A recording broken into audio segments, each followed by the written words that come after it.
चिंकी को अपने कॉलेज की फीस भरनी है, इसलिए वो बैंक जाती है और बैंक से 20,000 रुपए निकाल कर ले आती है और उसे लाकर अपनी ड्रॉर में रख देती है। यहाँ रख देती हूँ, जब कॉलेज जाऊंगी तो पैसे यहाँ से उठा लूंगी। चिंकी के साथ उसकी 3 रूममेट्स भी रहती थी। चिंकी ने वो पैसे ड्रॉर में रख दिए और वहाँ से चली गई। उसकी आज तबीयत ठीक नहीं थी, इसलिए वो डॉक्टर के पास दवाई लेने चली गई। पर जब वो वापस आई तो उसने देखा कि उसके पैसे ड्रॉर में नहीं है। हे भगवान, मेरे पैसे कहाँ गए? यहीं तो रख कर गई थी, अब मैं फीस कैसे भरूंगी? चिंकी ने पूरा कमरा तलाश लिया पर उसे वो पैसे कहीं नहीं मिले। चिंकी ने डिटेक्टिव जे को फोन करके वहीं बुला लिया। डिटेक्टिव जे भी वहाँ पहुँच गया। तुमने पैसे कहाँ रखे थे? चिंकी ने उसे पूरी बात बताई।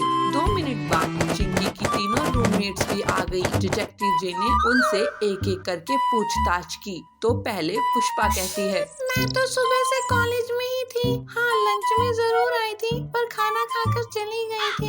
मुझे नहीं पता सर चोरी किसने की। डिटेक्टिव जे ने रिंकी से पूछा तो वो कहती है, हाँ मैं भी लंच में आई थी, पर पुष्पा के बाद आई थी। हाँ, मैंने ड्रॉअर खोली थी कुछ पेपर लेने के लिए, पर मैंने तो उसमें कोई पैसे नहीं देखे। डिटेक्टिव जे ने पिंकी से पूछा तो पिंकी कहती है, ड्रॉअर में पैसे थे, मुझे तो नहीं पता, और वैसे भी आज मेरा फास्ट है तो मैं तो घर लंच करने आई ही नहीं। आप चाहे तो गार्ड से भी पूछ सकते हैं। डिटेक्टिव जे ने गार्ड से पूछा तो गार्ड कहता है, हाँ साहब, पुष्पा और रिंकी मैडम आई थी लंच में। यहाँ पर लंच करते ही दोनों चली गई थी और पिंकी मैडम तो अभी अभी आप ही के सामने आई हैं। डिटेक्टिव जे जानता था कि गार्ड बिक भी सकता है, इसलिए उसने सीसीटीवी फुटेज चेक की और उसमें उसने देखा कि सबसे पहले पुष्पा आई थी, उसके बाद रिंकी और फिर अब पिंकी। मतलब पुष्पा और रिंकी के अलावा और कोई नहीं आया था। डिटेक्टिव जे ने फिर ध्यान से उनकी बातों पर गौर किया और वो समझ गया कि चोरी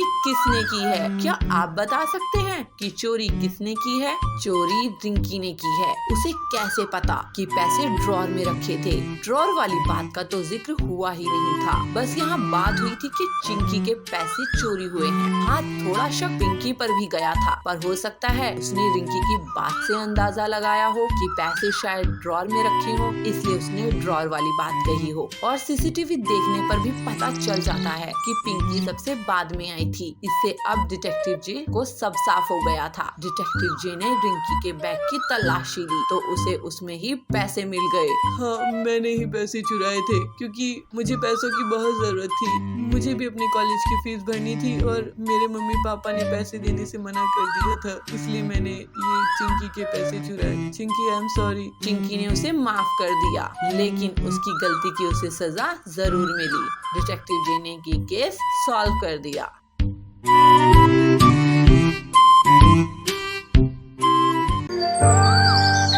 मधुपुर की घने जंगलों में पीलू चिड़िया अपने 2 बच्चों के साथ और अपने पति के साथ हंसी खुशी रहती थी। मगर इसी जंगल में टोनी नाम का एक ईगल था। वो बहुत बदमाश था। ये ईगल दूसरे पक्षियों की बच्चों को किडनैप करके ले जाता था। सभी पक्षी इस ईगल से डरते थे। टोनी की निगाहों से बच्चों को बचाना बहुत कठिन था, लेकिन पीलू चिड़िया और हमेशा उसकी पति बच्चों की रक्षा करते थे और उन्हें अपनी घोंसले में छुपा कर रखते थे। ऐसे ही समय बीतता गया और पीलू चिड़िया के बच्चे बड़े हो गए। वो अब स्कूल जाने लगे थे। पीलू चिड़िया अपने बच्चों से कहती है, बच्चों, अब तुम बड़े हो गए हो और स्कूल जाने लगे हो। मुझे अब तुम्हारी चिंता होती है कि कहीं टोनी ईगल आकर आपको उठा ना ले जाए, इसलिए अब तुम दोनों सावधानी से स्कूल जाना और सावधानी से घर वापस आना।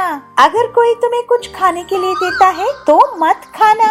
दोनों बच्चे स्कूल जाते हैं और स्कूल जब खत्म हो जाता है तो वे लोग स्कूल के बाहर ही खड़े रहते हैं। तभी वहाँ पर टोनी ईगल उतरता है। टोनी ईगल उनसे कहता है, बच्चों, तुम लोग बहुत देर से यहाँ खड़े हो, तुम्हें जरूर भूख लग गई होगी। चलो, मैं तुम्हें कुछ खाने के लिए देता हूँ। तो बच्चे उनसे कहते हैं, ना ना, हमारी माँ ने मना किया है कि किसी भी अनजानों से कुछ नहीं खाना है। उसी समय पीलू चिड़िया वहाँ पर आती है। उसको देखकर टोनी ईगल वहाँ से तुरंत भाग जाता है। पीलू चिड़िया अपनी दोनों बच्चों को घर ले आती है।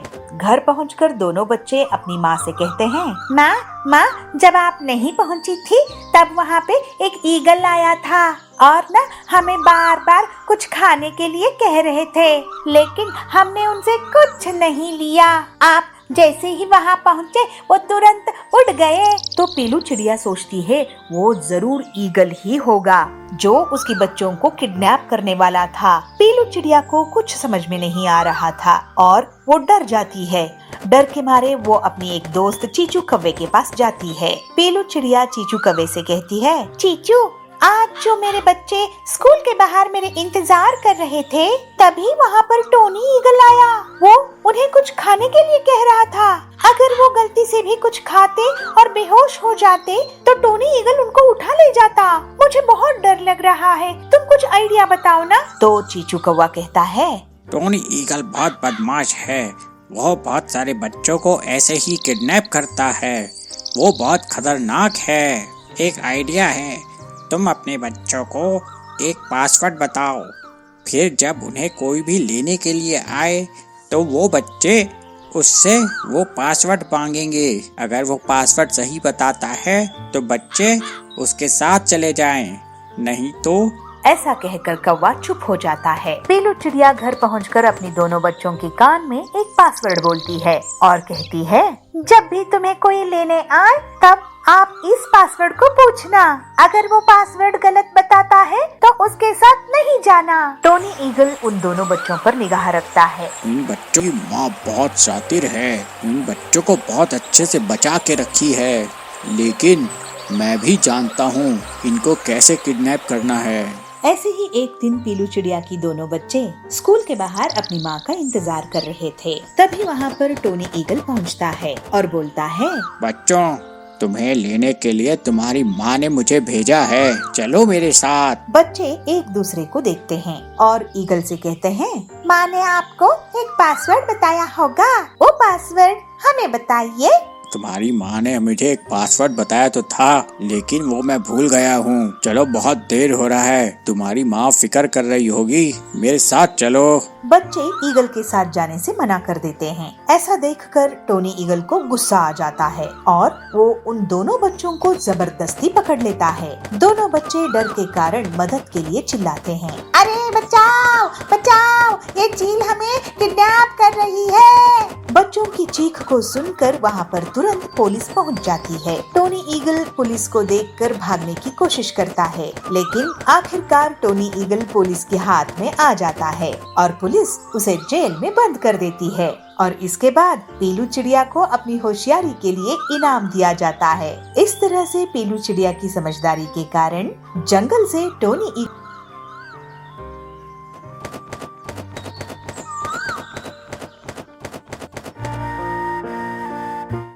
अपने घर में बैठी टीवी देख रही थी। तभी उसकी पड़ोसन कोकिला वहाँ आती है और वो टूनी को देख कहती है, अरे टूनी बहू, ये तूने कैसे रंग बिरंगे रंगों की साड़ी पहन रखी है? क्या आंटी जी, अच्छी नहीं लग रही क्या?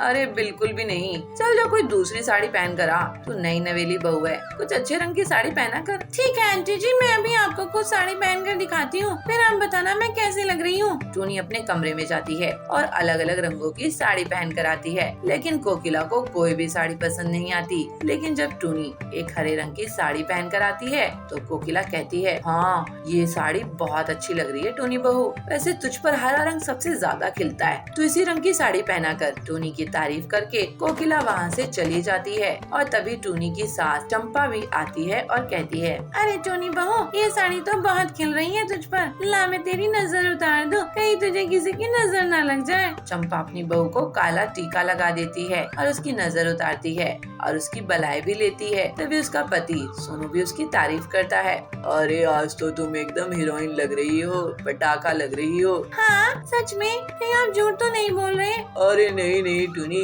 मैंने आज तक कभी तुमसे झूठ बोला है? जो आज बोलूँगा। ये हरा रंग बहुत खिल रहा है तुम पर। अब टूनी को जब सभी से इतनी तारीफ मिलती है तो वो अपने मन ही मन सोचती है, इसका मतलब ये रंग बहुत ही अच्छा लग रहा है मुझ पे, अब तो मैं यही पहना करूँगी। अब टूनी नॉर्मल दिनों में तो सूट सलवार ही पहना करती, लेकिन जब भी कोई फंक्शन होता या कहीं आना जाना होता तो वो हरे रंग की साड़ी ही पहना करती। एक दिन वो पास के पड़ोस में शादी के लिए हरे रंग की साड़ी पहनकर जाती है। वो सच में बहुत सुंदर लग रही थी, इसलिए सभी उसकी बहुत तारीफ करते हैं। और अब तो टूनी और भी पहाड़ पर चढ़ जाती है। हरे रंग की साड़ी पहनने पर मुझे बहुत ही तारीफें मिलती हैं। मैं बता नहीं सकती कि मैं कितना अच्छा महसूस कर रही हूँ। ऐसे ही अब टूनी अपनी सभी रंग की साड़ियों को डाई करवा देती है और उनका रंग हरा करवा देती है। ऐसे ही एक दिन वो जब बाजार जा रही होती है तभी एक छोटा सा बच्चा उसके ऊपर पानी फेंक देता है और टूनी की साड़ी का सारा रंग उतर जाता है और वो हरी हरी हो जाती है और सब उसका मजाक बनाने लगते हैं। वो देखो हरी एलियन, वो देखो हरी एलियन जा रही है। टूनी भागते हुए अपने घर आती है, लेकिन उसकी सास भी उसे पहचान नहीं पाती और उसे कहती है, ए भिकारन, कार खड़ी रहे, कहाँ अंदर घुसी आ रही है। देखो तो जरा इन भिकारनों के कितने भाव बढ़ गए हैं, घर में घुसी आ रही है। मैं और भिकारन नहीं तो क्या मैं? चल निकल यहाँ से। माँ जी मैं कोई भिकारन नहीं हूँ, मैं आपकी बहू हूँ टूनी। क्या? लेकिन बहू तेरा ये हाल कैसे हुआ? टूनी उसे पूरी बात बताती है। चल अब नहा ले जा। हाँ माँ जी जाती हूँ। टूनी सीधा जाकर नहा लेती है और उसका अब वो हरा रंग उतर जाता है। लेकिन उस दिन के हादसे के बाद से वो कभी भी हरी रंग की साड़ी नहीं पहनती और साड़ी तो साड़ी, वो तो साड़ी पहनना ही छोड़ देती है।